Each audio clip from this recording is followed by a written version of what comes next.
Views and opinions expressed in this podcast are those of the hosts and guests and do not necessarily reflect the official policy, position, or views of SWSC or the Sudbury Wolves Hockey Club.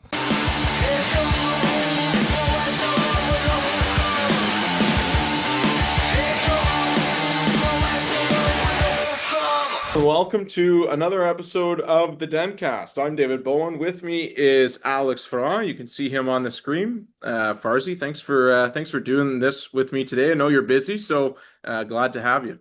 Yeah, no problem at all. Thanks for having me, Bozy. All right, man. Let's get into what the off season's been like for you. Obviously, you were at Maple Leafs Dev Camp with Hudson Chitteroni. Tell us a little bit about that, and then just in general, what have you been up to during the summer? Yeah, I've been pretty busy. I'm kind of a guy I can't really take much time off or sit down for 20 minutes without kind of getting the itch to do something. But yeah, Dev Camp was really good. I was fortunate for the opportunity, and I think I made the most of it. A lot of like off ice seminars and stuff just to kind of teach us the foundations about the Leafs and like what it takes to be a Maple Leaf. And then had some good on ice sessions, pretty tough, pretty demanding, and I thought I did very well, and I earned myself a spot at on the team for the rookie tournament in Montreal. So I'm excited to go there.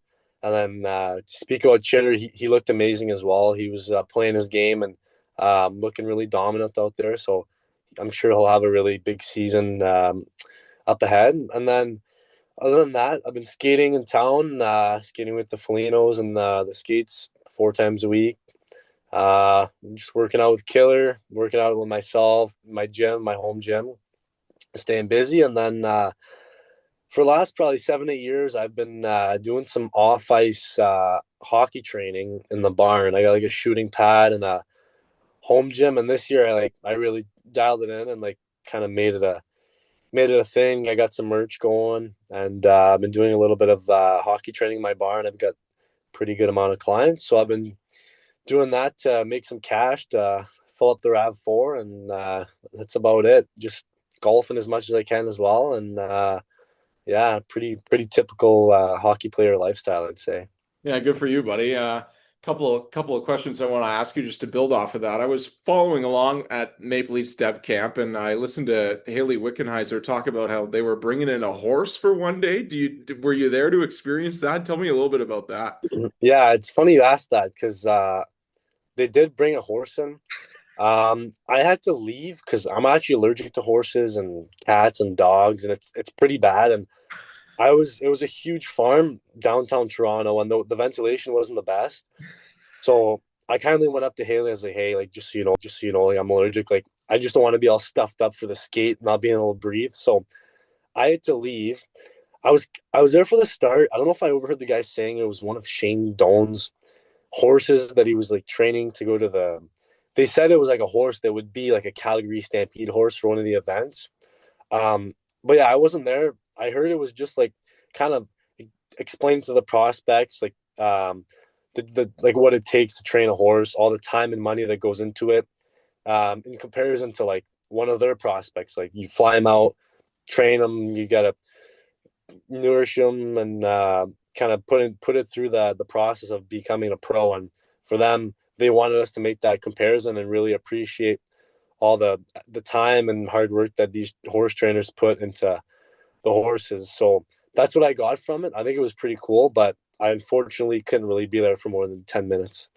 That's a good story. Yeah, Yeah, you don't want to get sick right before or feel all congested before going out for another skate. exactly. I thought that was an interesting technique for sure. So I wanted to ask you about that. Yeah. Um, let's transition into going into next year for the Sudbury Wolves. I mean, you're going into what, your third year now playing for the Wolves, I believe, right? Or fourth? Fifth year. Fifth year. Oh my goodness. Yeah. Going into year five with the Wolves. So what I wanted to ask you is, what does it mean to play for your hometown team, and can you even? It's kind of unbelievable, no, that you're going into your last year of junior hockey.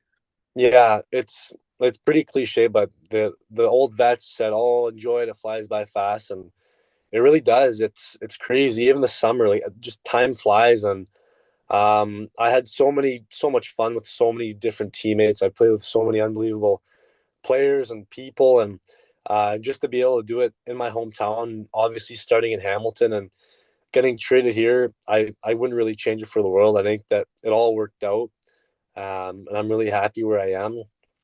Um, Playing in front of my friends and family, it's something that not many people get to do. I guess a lot of kids are from Toronto, so if they play for a team like near Toronto, they get a lot of family. But being from Sudbury, the Wolves are probably the biggest sports attraction in town, in my opinion. So just being a part of that franchise, growing up watching like Marcus and Nick Foligno and all the guys coming through the system, and getting to represent that team I watched growing up it's a pretty special thing that I really appreciate and something that I don't take for granted. Um, and yeah, it's pretty special every day to play against my family, like my mare, my grandma, and my grandpa. They're getting a little bit older, but they come out to every game. Like that's their outing. My dad fills up the car and takes them there, so it's great. It's so much fun. Yeah, you got a lot of people rooting for you, Farzy, and yeah, hopefully one more real good year with the Wolves still left in you, which I know you'll do. Um, okay, couple questions I wanted to ask you. A personal favorite for me that I've asked a couple of the guys is what's your favorite goal that you've scored in a Sudbury Wolves jersey? There's a couple from you that come to mind, but I'm interested to see what you say. Hey, Wolves Nation, the countdown is on. Hockey season is almost here, and the schedule is dropping soon. Lock in your Wolves season membership now and score the best seat in the house before the puck drops this September. Get exclusive perks like member-only prizes, early access discounts, and more. Don't wait. Secure your spot today at greatersudbury.ca/tickets. Okay. Um, Honestly, I've never had any like overtime goals because that'd be pretty cool, like winning a game. Yeah. In the playoffs, our team hasn't had the success that we'd like to have, so we didn't really have any big goals in playoffs. But it's kind of for me the biggest goal I think was the most impressive was when I played Hamilton, and I went through the legs. But then after that, I went on an 18 game slump, and I got to the bench, and I don't know if you can keep this in, but D-Mac he goes, Farzy, that's the worst thing that could have happened to you. Now the scouts are going to think you're a skill guy. And I'm not a skill guy, I'm a grinder. So that one probably felt the best because it was my first game back in Hamilton since they had traded me the year before. And we were shorthanded. It felt really good. Yeah. Um, Another pretty cool goal was my first one with the Wolves. I remember it was Delhi shot it kind of like POP, and I had a tap in, scored that. And yeah, I would say like those two. Yeah. Um, I had one in the playoffs against Missy in Game 5 last year to win, like to not a game winner, but like in the clinching game, which is pretty cool. Yeah. But yeah, I would say those are like my top three. Yeah, the one from Hamilton jumps to my mind right away. That was an incredible goal. So I know we've got that clip. We'll show it to the people that are listening. That's my personal favorite, Alex Pharand. Yeah, And my goal call on that is not that I'm surprised, but I hadn't seen you pull off something like that in a game, so I got rather excited yeah. for that one. Okay, let's get into kind of the cast of characters on the Sudbury Wolves. I've gotten the same answer to this question from Billy and Wally, but who's the funniest guy in the room on the Sudbury Wolves? Uh, I gotta think like that I've ever played with. Yeah, well, I'll give you the option that or you can give me two that you ever played with, and then going into next season. Probably. I don't know. You kind of put me on the spot here. We have a lot of characters, like a lot of guys that are pretty funny. I'm just trying to go around the room. Danger's sneaky funny. Like he says he's got some good ones. Okay. All time, I would say Homer. Oh yeah. He's on the BTB. Like he's got so many like sayings and Yeah. like different lines that just some of them are pretty different, but I think they're like he was like probably one of the funniest guys I've ever played with. I like those answers. I like those answers. Yeah, I would say. And then on the bus, like when we play cards and stuff, sometimes we give it to Dange because he's always like doing something. We play president, and then he's always like kind of being a like an how do I say like an Yeah. like kind of messing guys over. So we give it to him, and he gives it back to us. So yeah, we have a great relationship. Yeah, I like that. I like that. All right, let's play. I'm gonna play a little game with you. I'm gonna put you on the spot again. So I'm gonna ask you to describe each of these teammates going into next year in one word. Either you could take it as them a hockey player or them as a person. Either way. Okay. Nathan Villeneuve, one word. Intelligent. Well, that's a fantastic answer. Luca Blonda. I was gonna say something. Um, I don't know. I'll say energetic. Oh, I like that. I like that. Okay, Chase Coughlin. Um, loud. Yeah, I like that. Two more. Kieran Walton. Marshy. I'll know that one. And last but not least, Hudson Shitteroni. Um, cheetah. I like that. I I'll know. like that. Some inside jokes in there. Yeah, I hope they listen to this. Yes, they will. They will. I'll make sure. I'll be on them to do so. Okay. Another question I wanted to ask you. So obviously going into your overage season, you've been a guy that's been a leader on the team now for a while in Sudbury.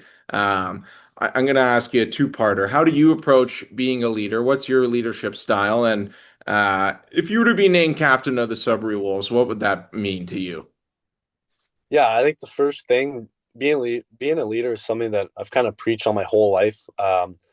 Growing up, I was fortunate to wear the letter, but I didn't want just to see on my jersey. Like it meant that I would be the hardest working player, try and make others better, be respectful to my coaches, teammates, help out in the community, take the extra time to like check in on people. So I think that those are the things that it's a quality that my parents have taught me, and I've kind of taken from my past captains, being like Donald, Rossi, Goisy, Homer. Yeah. And I guess when I was in Hamilton, CK, he was a good captain. So kind of like picking at what they're good at as captains and putting it in my back pocket in my toolbox. And for me, since I got to Sudbury, my biggest thing was always the culture. Being from Sudbury, like knowing the Sudbury culture, I think that we lacked a little bit of it. Just little things like make sure like the room's clean, make sure that after practice, like you're getting your lift in, make sure you help out with the bus, make sure that everybody, if we do something as a team, like everybody's invited, everybody's welcome, everybody's got a ride to practice. Those are just little things that go a long way. Um, and like to help each other out. And like I mentioned, it goes a long way for the culture. So I think that those are things that I've been doing and I'm going to keep doing, to just trying to pass it on to the next wave of guys like the, I don't know, five, like 06, 07, 08, 09. And I hope that they can pass something on. And for me, if I leave the team and the dressing room in a better position than it was when I got to Sudbury, then leadership wise, I think I've done my part, and I hope that it gets passed on. And yeah, like for me to be the captain, it would be an honor. It'd be something that it's kind of a goal to be my goal when I kind of moved to the OHL was to be a leader and hopefully one day captain a team.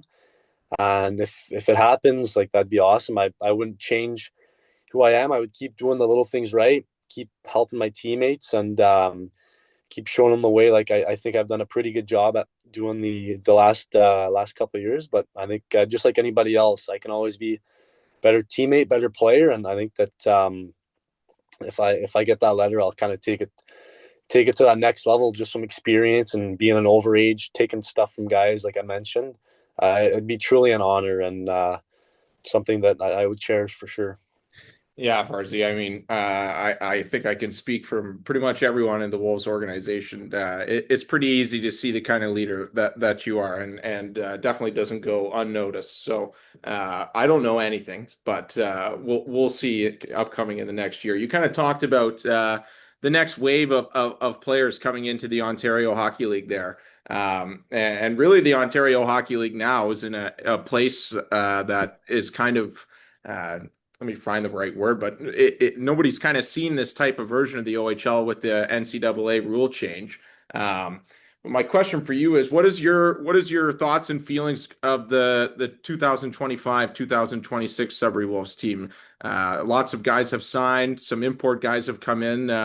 What do you think the ceiling is for the Wolves next year? Yeah, I think I can speak for every other 19, 20 guy in our room. I think we want to win. We're not satisfied with what happened last year. And personally, for the last 4 years, like first year to make playoffs, and it ended in a sweep every other year.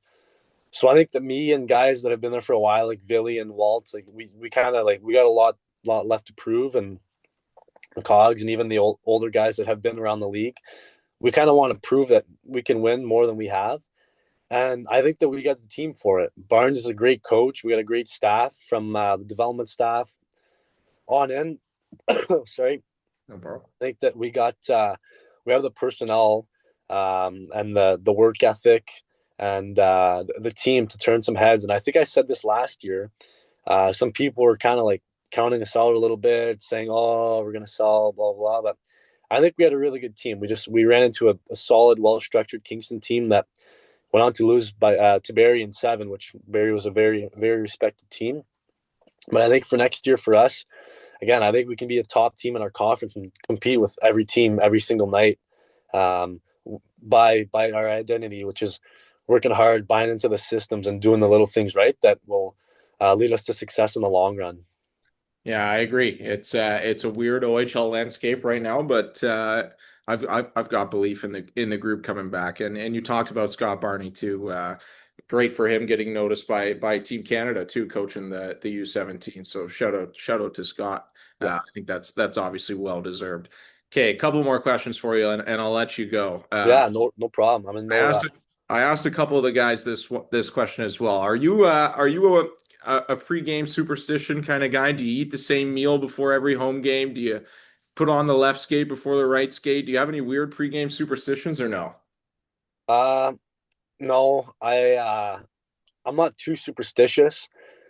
Um, I'd say I'm well prepared. Like I sleep well, I eat well. I'm pretty dialed into that. The one thing I do is on every game day, I go to the Champions Lounge and get a $4 breakfast. So the guys will kind of, if they see this, they'll kind of cheer me for that. And every time I walk in there, they call me the breakfast man because I'm there on every game day. So that's the only thing I eat the same. But uh, as far as pregame, it's just pretty typical pasta with like salmon or chicken, or so I'll mix in like a steak once in a while, just see what we have at home. And my dad's pretty good. Like if I'm napping and maybe I got home late from morning skate, he'll start boiling the water, then I'll throw my noodles and cook my chicken. And then as far as I've at the rink, I have a banana before every game because that's always available. And in regards to drinks and snacks, it's always like I get an electrolyte, like Gatorlights every game. Uh, I was black taped at the start of the year, and then one of the practices we were just going out for a skill skate in the afternoon, and Waltz goes, he's like, "Fars, you got to try white." I was like, "All right," I tried it, and then I actually did well. I think I was my game felt better. I don't want to talk about numbers too much Yeah. and be selfish, but no, like I think overall, I liked it. It stuck with me. And then this summer, I've kind of been going back and forth, just testing it out. I'm not too like superstitious in that way. Geez, sorry.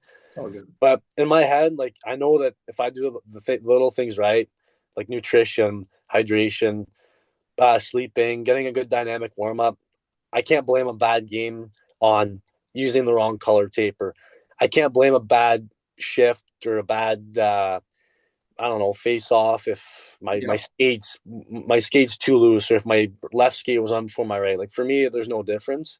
I just think if I do the basics, then the other things kind of like follow along. Yeah, I agree. I agree. I mean, I was a goalie, so I'd have to say I was not overly superstitious, but I was definitely a little stitious.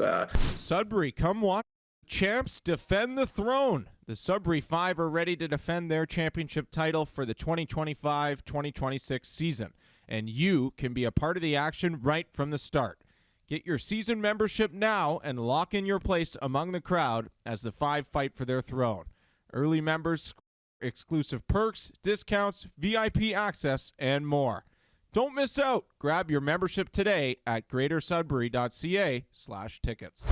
I think all goalies are like that. I mean, Wally kind of threw Chucky under the bus a little bit when I was talking to him about what all the things that Chucky does pregame, but Oh yeah. each hockey player is different with their superstitions for sure. Yeah. A question that I asked Alex Tremino, and I want to ask you because you're someone that's grew up in Sudbury, and you talked about the Wolves being the biggest kind of attraction in town. Give me, and it might take you a while to think of this, but we'll give you the time. Give me your all-time best Sudbury Wolves starting lineup: 2 defensemen, 3 forwards, and a goalie. You can put yourself in there if you want, or you can leave yourself out of it. But give me your top 6 with the goalie.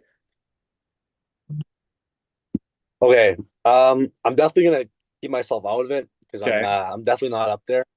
Oh, well. Okay. I have to think. I remember when the OHL was posting them on Instagram or whatever, right? Yeah. I was kind of like looking at them a little bit. Yeah. Okay. Can I do 2? Can I do 1 like all time, and can I do 1 guys I've played with? Is that fair? Absolutely. Yes, absolutely. Okay, so I'll do Mitchell Weeks in net. Okay. Weeks, he was so good to me, and he was such a good goalie, great vet, and he's doing very well for himself. Yep. On defense, I'll do Dre. Okay. He probably blocked 10 shots a game. Easily. Yeah, he kind of speaks for himself. And then I'll do. Is this like Sudbury Wolves, or like how like the player was? No. Yeah, so they have to be Sudbury Wolves. But like you can get as creative as you want with it, Fars, and go for it. I don't want guys to be texting me after this, so I gotta try and think of everybody. Okay, yeah, Dre's in there for sure. Okay. I'll get back to the other defensemen, but Yep, jump to forward. I think for the forwards, you got to put Musty and Goisy in there. They're up there for like scoring and stuff, and this is the team like kind of that I like when I played. I'm doing the one where like guys I played with, they're up there, and then the other forward I got to put Delic in there. Okay. He was 200 games, 200 points. He was consistent. He was a Wolf for his whole career.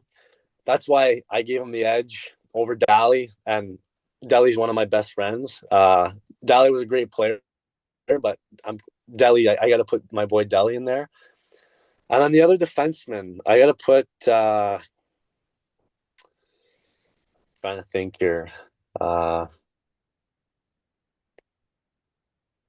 Like Dono was really good for us. Musi was like good offensively. I'll put. I'm trying to think on the team we had when we went for it. I'll put Dono. Yeah. Dono was good. He was very good. And then all time. Yeah. Got to go. Who's in the net? In the net, probably Mike Smith. You're gonna go Mike Smith, okay, over Uko? I don't know. Uko. No. I think either of them are great answers. The thing is, Uko, like he's doing well, but the career Mike Smith had, like he had a pretty good career. Yeah. So I'll do like a more vintage. So I'll put like Mike Smith, and then on defense I'll put Stahl. Okay. And then I don't even know if I know a lot of like was Ron Duguay was a forward, right? Yeah, believe so. Yeah. Is he like the all time like points or up there? He's up there. That's a pretty solid answer for forward. I got to put Ron Duguay. Okay. Mike Foligno. Yeah. And then I'm debating between Marcus Nick or Randy Carlisle. I think I'm going to put Nick Foligno. Nick has to be in there. Randy Carlisle played defense, so you could have in the back. I'll do Randy on defense, and I'll do Nick Foligno up there. Cool. I can't say a single bad thing about Nick. He's like the nicest guy, and he's had such a great career. So Nick's 100% a lock in there. So you got Duguay, Nick and Marcus up front, and then you have Stahl and Randy Carlisle on the back end, and Mike Smith in goal. Yeah, That's pretty good. Yeah, That's so pretty bunch of vets that have proved themselves in the O and in the NHL. Yeah, I love it. I love it. You know what, Farzy, that's a good way to wrap it up. I'm gonna let you go. Thanks for doing this with me today, obviously, and looking forward to seeing you in the early fall at the end of August, I guess. Yeah, well, thanks for taking the time, Bozy, and I hope you're having a good summer, and take care. Yeah.